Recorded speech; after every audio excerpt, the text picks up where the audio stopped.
Terima kasih pemirsa, Anda masih bersama kami dan pertanyaan selanjutnya kita arahkan kepada Bapak Radimas sebagai Ketua PGRI Kabupaten 50 Kota. Nah, di sini Pak sebagai Ketua PGRI Kabupaten 50 Kota, bagaimana Bapak melihat efektivitas dari proses belajar jarak jauh ini, Pak? Assalamualaikum warahmatullahi wabarakatuh. Waalaikumsalam. Yang namanya musibah itu datang mendadak. Tentu kita harus menyikapinya pula secara spontan, tanpa perencanaan yang matang terlebih dahulu. Yang telah dilakukan oleh Dinas Pendidikan Kabupaten 50 Kota. Tentu semuanya membawa dampak kepada proses belajar mengajar. Di sini kalau kita perhatikan efektivitas pembelajaran jarak jauh yang dilakukan saat ini itu tentu masih banyak kekurangan-kekurangan karena ini memang tidak terencana.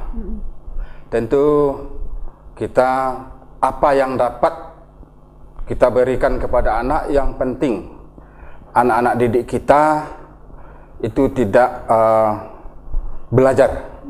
Walaupun mereka di rumah, kita selaku atau yang mewakili guru, itu tentu memberikan yang terbaik apa yang bisa kita berikan kepada anak didik kita.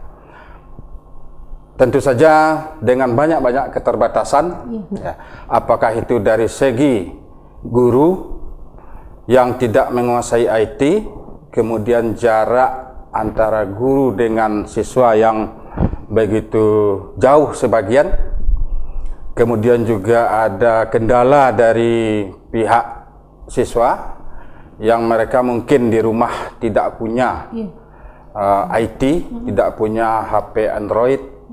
Ya, karena kita tahu kalau di kabupaten agak berbeda ya daripada siswa yang ada di kota, yang mereka itu banyak yang tidak mempunyai fasilitas untuk itu. Jadi mereka ada yang bergabung ke teman-teman mereka, belajar ke rumah-rumah teman. Kemudian ada juga yang bentuk-bentuk kelompok. Tetapi itu seperti yang saya katakan di awal, belum efektif. Karena banyak di antara siswa kita itu yang juga tidak mau atau tidak mengikuti program yang sudah disampaikan oleh guru. Mereka tidak mau, masih banyak yang berkeliaran.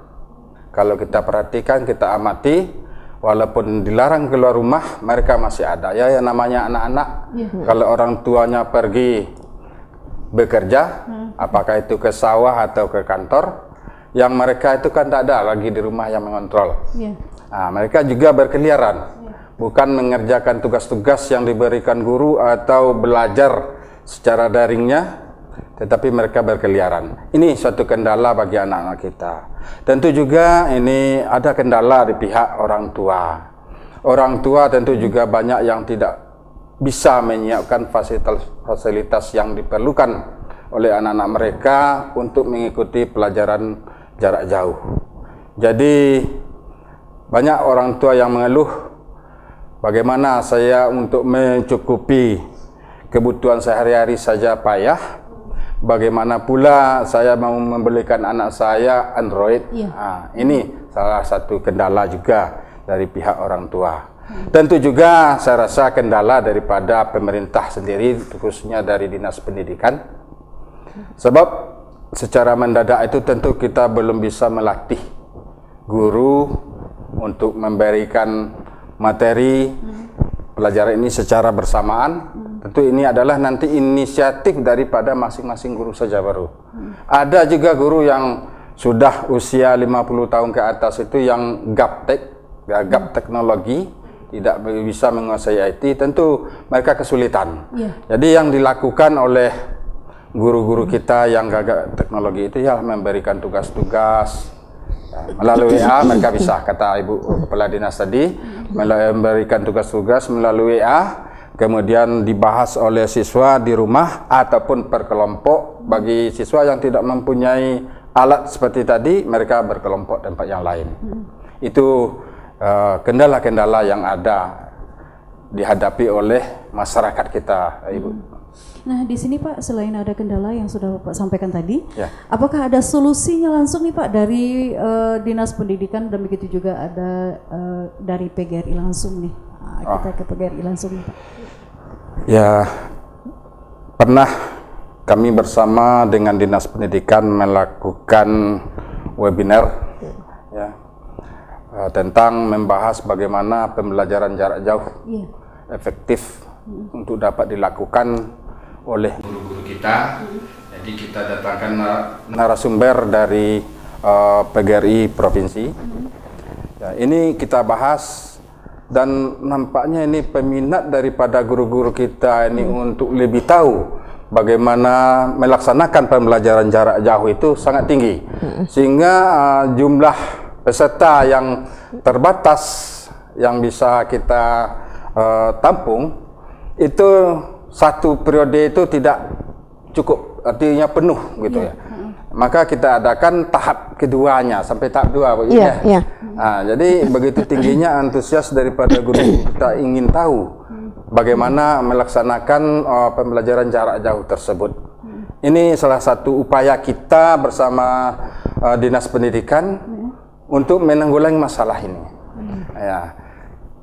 Tentu saja kembali kepada yang awal tadi, hanya guru yang yang masih kreatif nampaknya yang apa ini.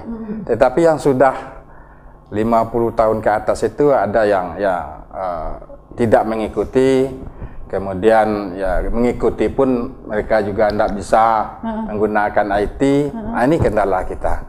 Jadi yang jelas bagi kami, anak-anak kita itu di rumah tetap belajar. Dengan kondisi apapun mereka masih belajar gitu. Walaupun mereka minta tolong kepada tetangga, kepada teman yang lain untuk dapat mengikuti pelajaran, itu kita usahakan. Begitu juga guru-guru kami ada yang kata Ibu Kepala Dinas tadi, mengunjungi anak-anak kita ke rumah yang bisa mereka kunjungi. Kalau di SD pada umumnya anak-anak SD itu kan tidak jauh tinggal dari sekolah, dan guru-gurunya bisa datang ke rumah. Dan harapan Bapak ke depannya seperti apa sih Pak? Ya, harapan kita ke depannya yang pertama COVID ini segera berlalu. Amin. Dan pembelajaran di sekolah ini dapat kita laksanakan kembali. Walau bagaimanapun pembelajaran jarak jauh ini bisa terlaksana, tetapi tidak akan efektif seperti pembelajaran di kelas. Sebab kalau jarak jauh mungkin hanya bisa pembelajaran, pendidikan mungkin terabaikan. Sebab pendidikan ini berjalan di dalam pembelajaran dengan memberikan contoh-contoh oleh guru. Jadi selama ini tentu anak-anak kita tidak bertemu lagi dengan gurunya, tentu yang proses pendidikan itu tidak 100% berjalannya. Oke. Nah, selanjutnya kita alihkan pertanyaan kepada Ibu Indrawati selaku Kadis Pendidikan Kabupaten 50 Kota. Nah, di sini Bu, saat ini proses belajar mengajar nih jarak jauh masih akan dilanjutkan. Apa rencana Ibu ke depannya sehingga PJJ ini menjadi berkualitas nih? Ya, terima kasih. Jadi seperti yang disampaikan oleh Bapak Ketua PGRI kita tadi, kita betul-betul ingin anak-anak kita yang 51.000 tadi dengan guru kita yang 6.000 itu memberikan yang terbaik begitu. Jadi kita ke depannya bagaimana ada 3 hal. Yang pertama, bagaimana guru-guru kita, kepala sekolah, pengawas membuat perencanaan yang matang tentang PJJ. Kalau dulu mendadak PJJ, sekarang kita harus beralih kepada PJJ yang berkualitas. Itu yang pertama. Jadi perencanaan yang matang, dan itu sudah dilakukan oleh guru-guru dan kepala sekolah kita. Mereka sekarang telah melakukan lokakarya, pertemuan-pertemuan melalui MGMP. Bagaimana membuat apakah RPP-nya yang efektif, efisien? Sebab sekarang kan kembangkan RPP yang 1 lembar. Jadi cukup efektif, efisien, tetapi mencapai tujuan. Itu yang pertama. Yang kedua, bagaimana penerapannya konsisten. Jadi apa yang dirancang tadi diterapkan sesuai situasi kondisi yang ada dan konsisten guru-guru kita. Nah, walaupun seperti yang beliau sampaikan tadi ada guru-guru kita yang memang mungkin masih berada di zona aman nyaman, tidak mau dengan zona tantangan. Nah, tetapi kalau kita lihat mereka itu semuanya mau beralih. Artinya kalau yang dulu itu yang sudah 55, 56 kan tidak pernah mengenal HP. Sekarang kan masing-masing kadang-kadang punya 2 HP beliau-beliau itu. Berarti sudah mampu bisa. Kita mengalihkan bagaimana merubah konsisten beliau itu dalam kealihkan ke pembelajaran. Dan yang ketiga, tetap lakukan evaluasi. Walaupun PJJ, walaupun ada tugas di rumah, tetapi guru tetap mengevaluasi hal yang diberikan itu. Dan jangan lupakan evaluasi yang berkaitan dengan karakter. Nah, jangan nanti kita sudah memang dengan orang tua sudah kasih tugas anak-anak, orang tua melihat, tapi bagaimana karakter anak kita? Tetap juga ada progresnya, itu kita mengetahui dari guru. Itu yang kita harapkan ke depan, sehingga bagaimana guru-guru kita itu merubah pola pikirnya, beralih sedikit dari zona nyaman ke zona tantangan. Oke. Ya. Nah, di sini Ibu mohon maaf sedikit ya Bu ya. Ini apa namanya itu? Bagaimana nih solusi dari Dinas Pendidikan Kabupaten 50 Kota dan PGRI, nanti cukup Ibu saja yang jawab dulu sebentar. Itu tuh terhadap bapak-bapak, ibu-ibu kita yang sudah senior yang tidak terlalu paham dengan teknologi. Apa sih solusinya gitu? Ya, itu tadi yang disampaikan Pak Ketua tadi. Jadi dalam hal ini kita ingin mengembangkan yang namanya 4C itu. Nah, 4C itu kritis, kreatif, kolaboratif, komunikatif. Jadi itu sudah makanan guru kita sekarang, terutama yang C ketiga, kolaboratif. Bagaimana guru-guru kita yang mungkin dianggap milenial, yang usianya masih 40-an ke bawah, bersama-sama memandu ataupun ikut membantu beliau-beliau ini yang juga terkadang kemauannya ada, tapi kemampuan tadi kita berkolaborasi di sekolah. Makanya semenjak nanti tanggal 13 guru-guru kita minta hadir ke sekolah, berkolaborasilah. Mana yang belum mampu, minta kepada teman-teman, kawan-kawan yang mampu membimbing atau mengajari dalam segi hal teknologinya. Tetapi kita juga harus ingat, guru-guru yang senior ini punya kelebihan lain.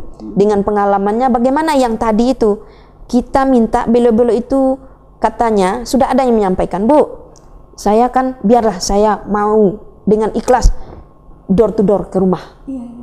Itu yang kita kemauannya seperti itu yang kita harapkan. Ambo berteknologi koyo kurangnya Bu, tapi ambo namo anak kelas 1 itu ambo namo jemput bola. Mencari solusi. Jadi nampaknya ada kemauan seperti itu, kita bersyukur Bu. Oke. Nah, selain tadi di awal sudah kita bahas tentang masalah anak kelas 1 nih, kita lanjut saja ke apa namanya itu, berapa atau berada di daerah terpencil dan tidak memiliki jaringan internet ini, solusinya juga bagaimana dari Dinas Pendidikan Bu? Tadi kan juga sudah kita singgung, kita hanya sekitar 60% yang bisa daring ya. Jadi dalam pembelajaran PJJ itu ada daring, ada luring. Jadi luring inilah yang kita solusinya yang luar jaringan.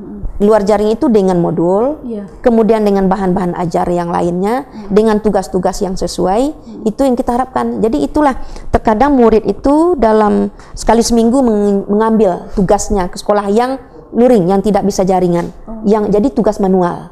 Tugas manual. Yang penting guru-guru merancang itu bagaimana tugas manualnya lebih berkualitas lah. Kalau kemarin itu mendadak asal diberi tugas, besok itu betul-betul kita rancang dan tetap mengacu kurikulum yang ada, tapi sesuaikan dengan situasi kondisi. Kita mengenal namanya KSEP sekarang, kurikulum sekolah era pandemi. Oke, Bu, baik, luar biasa sekali ya Bu ya perbincangan kita kali ini.